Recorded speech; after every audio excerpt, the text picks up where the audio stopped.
Have you ever stood in front of a massive ocean, looked up at a starry sky, or just watched a child learn to walk and felt a sudden, overwhelming sense of, wow? It's that mix of being absolutely tiny, yet feeling incredibly connected to everything. You feel grateful, but you don't just want to say thanks. You want to applaud the artistry of it all. You want to praise the design. What if I told you that 1,400 years ago, a book was revealed that captures that exact feeling in its very first sentence? Today we are looking at just 4 words from the Quran, 4 words that don't just define the Islamic faith, but define the purpose of gratitude, the science of the universe, and your place in it. Let's unlock the opening. The verse starts with the phrase, Alhamdulillah. You might have heard Muslims say this. It's often translated as praise be to God or thank God. But if we look at the linguistics, and scholars like Nouman Ali Khan and Dr. Israr Ahmed have explained this beautifully, English actually fails us here. In Arabic, there is a word for thanks, Shukr. You say thanks when someone does you a favor.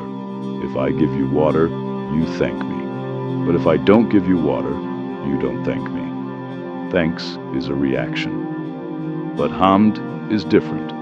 Hamd is a combination of 2 things, praise and gratitude. Think of a beautiful painting. You don't thank the painting. It didn't do anything for you, but you praise it because it is flawless.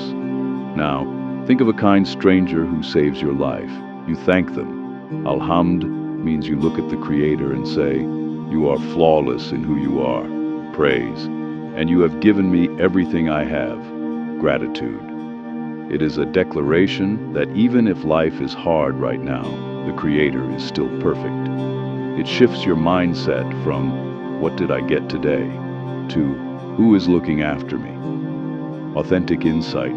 The Prophet Muhammad, peace be upon him, said, the best prayer is Alhamdulillah, Tirmidhi. Why? Because it fills the scales of your soul with positivity. It is the ultimate optimistic worldview. So, who deserves this ultimate praise? The verse continues, Rabbil Alameen. Let's stop at this word, Rab. In English translations, you'll read Lord, but Lord sounds like a master sitting on a throne, bossing people around. That's not Rab. Renowned scholars like Abul Ala Maududi and Maulana Ishaq explain that Rab comes from a root word implying nurturing. Rab is the one who takes something from its beginning and nourishes it, sustains it, and guides it gradually until it reaches its full potential. Like the sun and soil are to a seed, like a mother is to a child, God is not just a king, He is your Rab. He is the force that ensures your heart beats without you plugging it in. He is the one guiding your evolution from a drop of fluid to a thinking, feeling human being. Maulana Tariq Jamil often highlights the emotional side of this. The Rab is the owner who loves what he owns. You are not an accident. You are being raised by the Master. Now for the mind-blowing part. The verse ends with Al-Alameen. We translate this as the worlds. Notice it is plural, not the world. The worlds. 1,400 years ago, people thought of the world as just the land under their feet. But the Quran chose a word that encompasses everything. The world of humanity, the world of angels, the world of the stars and galaxies, the microscopic world of bacteria and atoms. Modern scholars like engineer Muhammad Ali Mirza often point out that this proves the God of Islam is not a tribal God. He is not the God of the Arabs or God of the Muslims. He is Rabbil Alameen, the sustainer of all universes.